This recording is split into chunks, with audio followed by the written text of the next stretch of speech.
RJ, would I ever run for local government? I ran for school board about 3 years ago. I didn't even actually run. I got everything.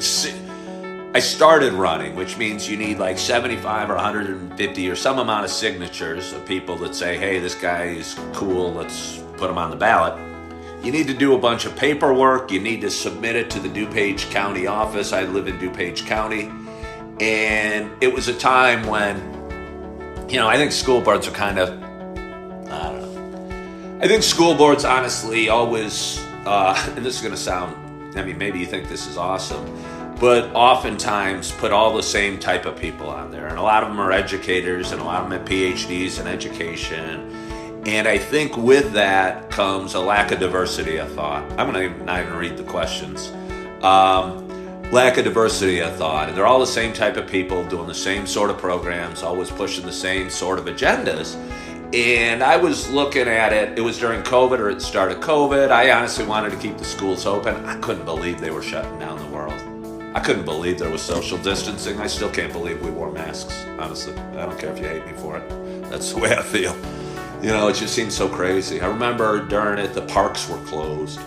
The fountains in Naperville were off. And it just seems wrong to me. I was never for any of that. I was never for any of that. I ride a scooter every day. If I'm going to die, I'm probably going to, much more likely to die on that. So I wasn't ever afraid. I'm not afraid of death. And I think things were mishandled, honestly. And they shut down the schools. I didn't want them to shut down the schools. And my wife at the time and I actually put on an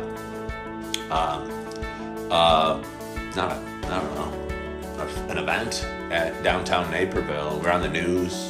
Kind of cool. Got a little Chicago news coverage, me talking. And her talking.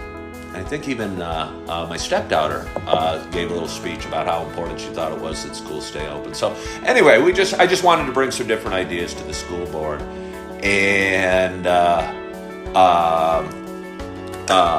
anyway, got all the signatures done, all the applications filled out, and we moved in June, and it was like August or something like that, and I had not updated my address with the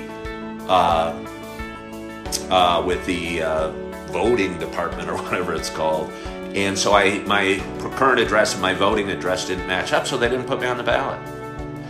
And let me tell you, it probably saved my life because I can't handle all the stuff. And this was a time a couple of years ago when the stuff was so much worse and the hate was so much worse and people were so mean to each other.